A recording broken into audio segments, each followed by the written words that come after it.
आज मैं कहानी बोल रही हूँ। एक प्रसिद्ध संत का स्वभाव था कि जो परोपकार या लोकहित के उद्देश्य से लोगों की परीक्षा लेते रहते थे। एक बार वे देशाटन पर निकले तो उन्हें मार्ग में एक चरवाहा मिला। संत ने उससे एक बकरी देने को कहा। चरवाहे ने अपने मालिक का हवाला देकर ऐसे करने में असमर्थ बताई। तब संत ने उससे कहा, इतनी बकरियां हैं, इनमें से एक कम हो जाएगा तो तुम्हारे मालिक को पता थोड़ी ही चलेगा। वैसे भी तुम्हारा मालिक तो यहाँ है नहीं।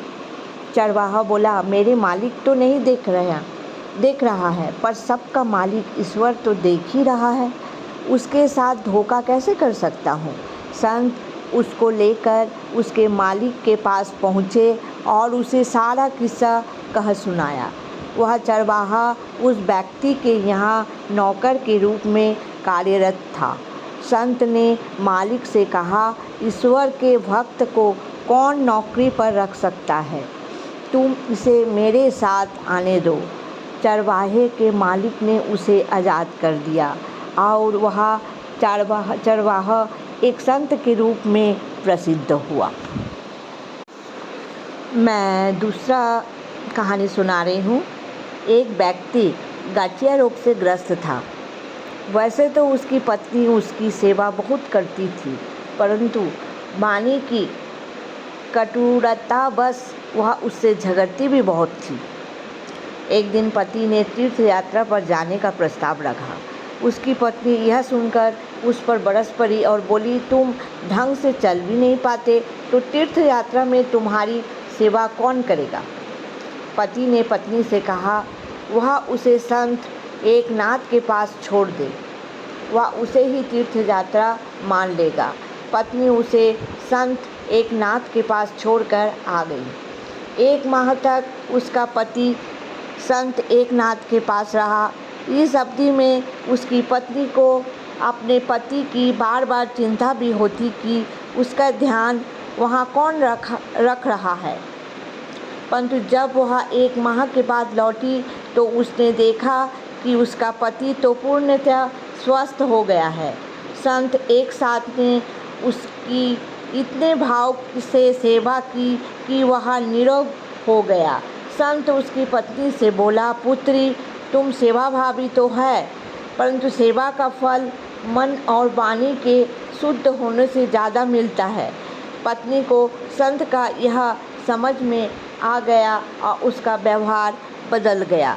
तो मनुष्य के लिए उसका व्यवहार और उसकी बोली पर बहुत चीज़ निर्भर करता है।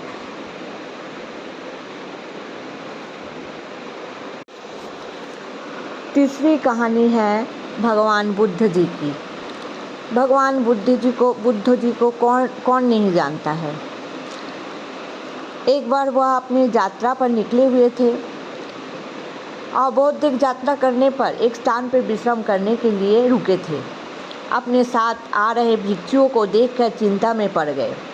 उनका अंतिम पड़ाव एक राजप्रसाद में था, जहाँ के राजा ने सभी भिक्षुओं को बहुत वस्त्र उपहार में दिए थे, जिन्हें सारे भिक्षु सिर पर गट्ठी के समान उठाए चल रहे थे। भिक्षुओं की इस संचय वृत्ति को देखकर भगवान बुद्ध को अत्यंत चिंता हुई। भगवान बुद्ध ने सभी भिक्षुओं से कहा, भक्त, एक मनुष्य को ग्रीष्म काल में कितने ओढ़ने के लिए वस्त्र चाहिए। भिक्षु ने उत्तर दिया, प्रभु, ग्रीष्म काल में तो एक चीवर ही पर्याप्त है। भगवान बुद्ध ने कहा, यही प्रश्न वर्षाकाल के संदर्भ में पूछा तो उत्तर मिला, उस समय 2 चीवर मनुष्यों की आवश्यकता पूर्ति के लिए बहुत है। फिर भगवान बुद्ध प्रश्न किया, शीतकाल में कितने चीवरों की आवश्यकता होती है। सभी भिक्षुओं ने उत्तर दिया, भगवान, 3 से ज़्यादा चीवरों की आवश्यकता नहीं है।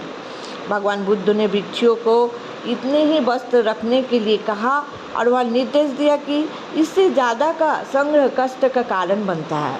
ऐसी संचय की प्रवृत्ति से बचना ही श्रेयकर है। इससे हमें बहुत कुछ शिक्षा मिलती है। हमें जीवन में पर्याप्त चीज़ अगर मेरे पास है तो इससे अधिक संचित कर रखने से बहुत प्रकार की समस्या आ सकती है। हम संचय करते हैं भविष्य के लिए, और हद से ज़्यादा संचय कर लेते हैं, जो भी सही नहीं है। धन्यवाद।